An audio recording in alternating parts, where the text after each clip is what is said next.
90 రోజుల కోర్సు పూర్తి చేస్తే చాలు 100% ప్లేస్మెంట్ సపోర్ట్ తో సాఫ్ట్వేర్ జాబ్ మీ సొంతం. వెంటనే కోడ్ జ్ఞాన్ డెస్టినేషన్ ని సంప్రదించండి. నమస్కారం డాక్టర్ శ్రీ అనంతకృష్ణ స్వామి గారు. నమస్కారం అండి. సార్, చాలా మంది క్లాసెస్ ఎప్పుడెప్పుడు ఎక్కడెక్కడ ఉండే అవకాశం ఉంటుందని చెప్పేసి అడుగుతున్నారు. సో ఫస్ట్ అది అనుకున్న తర్వాత కంటెంట్లోకి వెళ్దామండి. క్లాసెస్ ఎప్పుడెప్పుడు ఎక్కడెక్కడ ఉండే అవకాశం ఉంటుంది? మనకి 2025 అండి. 2025లో 13 ఏప్రిల్ వచ్చి రాజమండ్రి, 20 ఏప్రిల్ వచ్చి హైదరాబాద్, 27 ఏప్రిల్ వచ్చి బెంగళూరు అండి, 4 మే వచ్చి తిరుపతి, 11 మే వచ్చి విజయవాడ. ఇవే కాకుండా మనకి ఇప్పుడు ఈ 6 తారీఖు ఏప్రిల్ వచ్చి మనకి స్పెషల్ క్లాస్ ఉంది. ఇది ఎందుకు చెప్తున్నానంటే స్పెషల్ క్లాస్ అటెండ్ చేయగలిగితే మీరు మనకి 20, 21, 22 మే గోవా సెషన్ క్లాస్ 3 రోజుల క్లాస్ ఉంది. గోవా క్లాస్. ఈ స్పెషల్ క్లాస్ 6 ఏప్రిల్ కనుక మీరు అటెండ్ చేయగలిగితే మీరు సెషన్ క్లాస్కి అటెండ్ చేయడానికి మీరు అర్హులు అవుతారు. ఎందుకంటే లాస్ట్ టైం కూడా మనం గోవాలో ఎక్సలెంట్ క్లాస్ చెప్పుకున్నాం. ఆ సెషన్ క్లాస్ అనేది అద్భుతమైన క్లాస్. అది ఏంటంటే జీవితంలో మీరు పరిపూర్ణత్వాన్ని సాధించడానికి, ఒక ఉన్నత స్థాయి సాధించడానికి ఖచ్చితంగా మీకు అది దోహదపడుతుంది. మీకే కాదు, మీ తరతరాలకి. ఆ మాట కూడా చెప్పాను నేను. దానికి తగ్గట్టుగానే క్లాస్ ఉంటుంది. క్లాస్కి వచ్చిన వాళ్ళు కూడా ఫుల్లీ సాటిస్ఫైడ్. కాబట్టి మళ్ళీ ఈ ఇయర్ మనం 20, 21, 22 మేలో గోవాలో సెషన్ క్లాస్ 3 రోజులు పెడుతున్నాం. వీలైనంత తొందరగా ఎన్రోల్ చేసుకునే ప్రయత్నం చేయండి. Best of luck. మరీ మంత్ర వీడియోలో ఏం చెప్తున్నారు? మనం ఎన్నో కళలు కంటుంటామండి. మరి అవి నిజమవుతున్నాయా లేదా ఒకసారి పునఃపరిశీలించుకోండి. ఇప్పటివరకు ఏమేమి కళలు కన్నాము, ఇప్పటివరకు ఏమి సాధించాము, అసలు ఇది అవుతుందా లేదా. ఒకటి ఇక్కడ ఏమవుతుందంటే కళలు సాధించే సామర్థ్యం లేనిదే మీ అంతరాత్మ మీకు పిలుపునివ్వదు. అర్థమవుతుందా? అంటే ఒక కళ పడింది, ఒక విషయాన్ని నువ్వు కావాలని అనుకున్నావు, దాని గురించి నువ్వు ఆలోచించావంటే దానికి నువ్వు సామర్థ్యం కలవాడివి అయితేనే నీ అంతరాత్మ దానికి పిలిపిస్తుంది. అంటే అలాంటి కళను కలే యొక్క యోగాన్ని నీకు కలిగిస్తుంది. అంటే ఇప్పుడు ప్రేరణ ఎక్కడి నుంచి వచ్చింది? మీ నుంచి రాలేదు, మీ అంతరాత్మ నుంచి వచ్చింది. అంటే ఇది నువ్వు సాధిస్తావో, ఇది నీ జీవితంలో రాసి పెట్టబడి ఉంది కాబట్టి నీకు ఇలాంటి తలంపు వచ్చింది. ఆ తలంపుని నేను కల్పిస్తున్నాను. Self calling voice. Yes, self calling voice. అంటే మనం ఏం చేస్తున్నామంటే ఓ కలగంటున్నాం, లేదా ఒక కోరికను మనం అనుకుంటున్నాం, తర్వాత అనుకుంటాం ఇది నాతో సాధ్యం కాదు. నాతో సాధ్యం కానప్పుడు నేను దానికోసం ఎందుకు ప్రయత్నించాను? 2, అన్ని కళలు సాధ్యమవుతాయా? ఇది కూడా ఒక క్వశ్చన్ కదా. నేను ఇప్పుడు సీఎం కావాలనుకున్నాను, అయితానా? అది కూడా కళనే కదా, అవునా కదా? ఇక్కడ విచిత్రం ఏం జరుగుతుందంటే మీకు ఒక ఫ్రీక్వెన్సీ అనేది ఉంటుంది. కొందరు మాటికి ఏడుస్తుంటారు. వాళ్ళు ఆ చిన్న ఏదన్నా మాట అంటే ఏడ్చేస్తుంటారు. అప్పుడు మీకు కూడా ఇంతమంది ఉన్నారు కదా ఇక్కడ ఎంప్లాయీస్. కొందరు ఊరికేనే నర్వస్ అయిపోతుంటారు. చిన్న మాట అనగానే నర్వస్ అయిపోతారు, బాధపడుతుంటారు, ఏడుస్తుంటారు. కొందరు ఏం తిట్టినా సరే నవ్వుతూనే ఉంటాడు వాడు, అంటే టేక్ ఇట్ ఈజీగా తీసుకుంటాడు. ఇంకా కొందరు ఉంటారు దాన్ని ఆలోచిస్తారు. ఓకేనా, ఇది ఎంతవరకు కరెక్ట్, ఆయన అన్నది ఎంతవరకు కరెక్ట్. ఇప్పుడు ఇక్కడ ఉన్నారు అందరూ వ్యక్తులు, ఓకే అందరూ మనుషులే. ఈ 3 వ్యత్యాసాలు ఎందుకు వచ్చినాయి వీళ్ళ లోపల? ఇక్కడ విచిత్రం ఏం జరుగుతుందంటే మీ ఫ్రీక్వెన్సీ లెవెల్ని బట్టి మీ జీవితం ఉంటుంది. ఓకేనా, మీ ఫ్రీక్వెన్సీ లెవెల్ లో ఉన్నప్పుడు ఏమవుతుందంటే ప్రతిదానికి బాధపడాల్సి వస్తుంది. ఎవరైతే బాధపడుతూ ఏడుస్తున్నారో ఒక విషయానికి, అతని ఫ్రీక్వెన్సీ లెవెల్ అనేది చాలా తక్కువ ఉంది.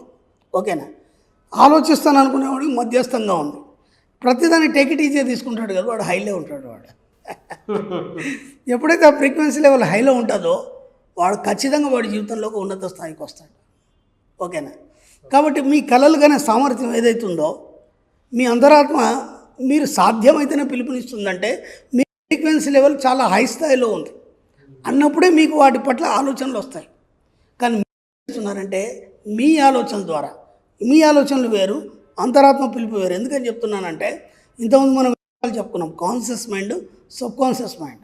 ఓకేనా, కాన్షియస్ మైండ్లో మీ ఆలోచనల ద్వారా ఆ అంతరాత్మను మీరు అదిమి పడుతున్నారు కాబట్టి మీరు అనుకున్న కళల్ని మీరు సాధించలేకపోతున్నారు. కాబట్టి ఇప్పుడు ఏం చేయాలి మీరంటే, ఒక కళను మీకు ఒక ఊహ కానీ ఒక కళ కానీ ఎందుకు వచ్చింది? కళలు ఎందుకు వస్తాయి? బలవంతంగా అంచుకున్నటువంటి కోరికలు ఏవైతే ఉన్నాయో వాటిని మనము బయట తీర్చుకోవడానికి మనకు సాధ్యం కాదు. అంటే నేను ఉన్న పొలంగా నేను ఒక లగ్జరీ చేయాలని అనుకున్నావు, ఇప్పుడున్న పరిస్థితిలో నీకు సాధ్యం కాదు. కాబట్టి అది కళ రూపంలో మీకు సాధ్యమవుతుంది. కళ రూపంలో ఖర్చు లేదు కదా. మీరు ఒక మంచి ఒక భవంతికి వెళ్ళినట్టు కానీ, లేదంటే ఒక పెద్ద గ్రాండ్ ఫంక్షన్కి వెళ్ళినట్టు కానీ, ఆ గ్రాండ్ ఫంక్షన్లో మీరు వీఐపీ లాగా మంచి కోట్ సూట్ వేసుకున్నట్టు కానీ, అందరు మీకు హాయ్ చెప్తున్నట్టు కానీ, ఇదంతా కళ రూపంలో పడి. ఓకేనా, అంటే నువ్వు ఆ కళ ఎందుకు వచ్చింది నీకు? బలవంతంగా నీ అంతరాత్మ పిల్లలను నువ్వు అడ్డుకొని దాన్ని అలాగే వెనక తొక్కవు కాబట్టి కళ రూపంలో దాన్ని బయటకు వ్యక్తం చేసి అది అయిపోవాలి, కంప్లీట్ అయిపోవాలి. అర్థమైందా? కానీ మీరేం చేస్తున్నారంటే మీ కాన్షియస్ మైండ్ ద్వారా అన్నిటిని నొక్కి పడుతున్నారు. అవి కళ రూపంలో తీర్చుకుంటున్నారు తప్ప కళని జీవించేటట్టుగా మీరు ఉండట్లేదు. కళ పడడం కాదు, ఆ కళలో మీరు జీవించాలి. జీవించినప్పుడు కదా అవి సాధ్యం అవుతాయి. ఇప్పుడు మీరేం చేయాలంటే మీకు ఏవైతే కళలు పడ్డాయో మీరు అర్హులని మీకు ఇప్పుడు అర్థమైంది కాబట్టి ఆ కళలు సాధించే వైపుగా మీ ఆలోచనని పరిగెత్తించాలి.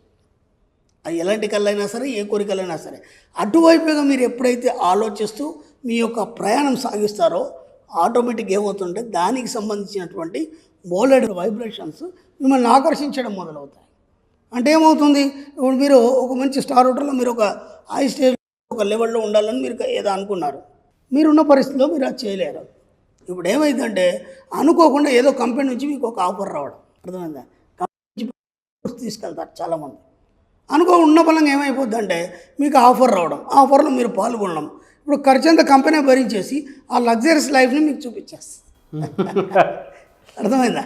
మనకి ఇప్పుడు అమెరికా లాంటి పెద్ద పెద్ద దేశాలు ఏముంటాయంటే ఫాంట్ ఆఫీసెస్ ఉంటాయి అక్కడ. అంటే మీకు ఒక కోరిక ఉంది, ఆ కోరికని మీరు మామూలుగా తీర్చుకోలేనప్పుడు మనం ఏం చేయాలంటే ఆఫీస్కి వెళ్ళేసి మీకు ఎలాంటి ఫాంటసీ ఉంది, ఓకేనా, ఒకసారి దాన్ని ఎక్స్ప్లెయిన్ చేయాలి.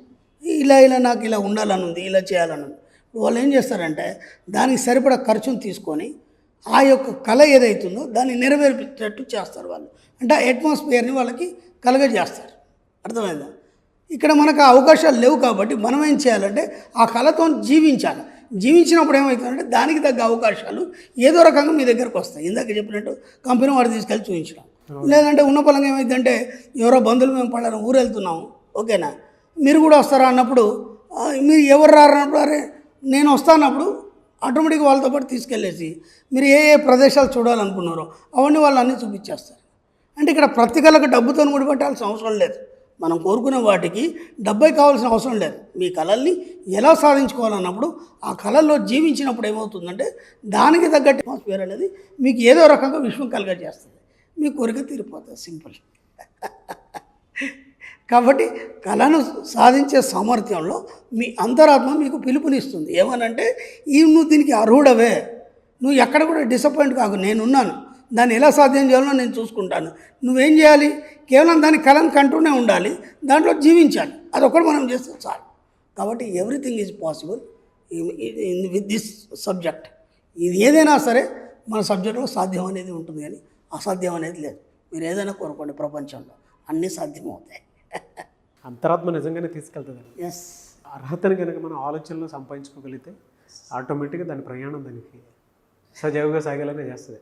అలాగే మీరు అంటూ ఉంటారు సబ్కాన్షియస్లో మనం ఏ సీడ్ వేసినా కూడా దానికి దారి మాత్రం ఖచ్చితంగా దొరుకుతుంది అని. ఖచ్చితంగా. ప్రీవియస్ వీడియోస్లో నాకు ఒక ఫ్రెండ్ ఉండేది. ఆ అబ్బాయి ఏంటంటే చాలా లగ్జరియస్ లైఫ్ నేను అనుభవించాలి. ఎలా ఉండాలంటే పక్కన ఒక 5-6 ఉండాలి, ఎప్పుడు విఐపి లాగా. ఆ విఐపి లాగా ఒక ట్యాగ్ ఉండాలి, ఓకేనా, బ్రహ్మాండమైన ఒక మహారాజా భోజనం ఉండాలి, ఓకేనా. ఎప్పుడు ఇవి మాత్రం చెప్పేది అబ్బాయి. వేరే వాళ్ళు డిసప్పాయింట్ చేసేది, నేను మాత్రం ఎప్పుడు అనేది ఖచ్చితంగా ఏదో రోజు నీకు వస్తుంది, సాధ్యం అవుతుందని చెప్పేది. అనుకోకుండా ఏమైందంటే గవర్నమెంట్ నుంచి యూత్ ఫెస్టివల్స్ అనేవి వచ్చాయి. ఎవ్రీ ఇయర్ యూత్ ఫెస్టివల్ చేస్తారు, మనకు జనవరిలో చేస్తారు. వివేకానంద స్వామి జయంత్యోత్సవాల సందర్భంగా యూత్ ఫెస్టివల్స్ వస్తాయి. ఆటోమేటిక్గా ఈ అబ్బాయి దాంట్లో సెలెక్ట్ అయ్యాడు. సెలెక్ట్ అయిన తర్వాత ఏమైంది, ఆ నేషనల్ వైడ్ చేస్తారు, దానికి కూడా సెలెక్ట్ అయ్యాడు ఈ అబ్బాయి. వారం రోజులు ఉంటుంది ఆ కార్యక్రమం. వారం రోజుల తర్వాత వచ్చి చెప్తాడు, నేను ఏమేమి అనుకున్నానో అదంతా అక్కడ అనుభవించాను. నాకంటూ ఒక సెక్యూరిటీ, నాకు ఒక ట్యాగ్, ఒక విఐపి ట్రీట్మెంట్ అనేది నేను అక్కడ చూశాను.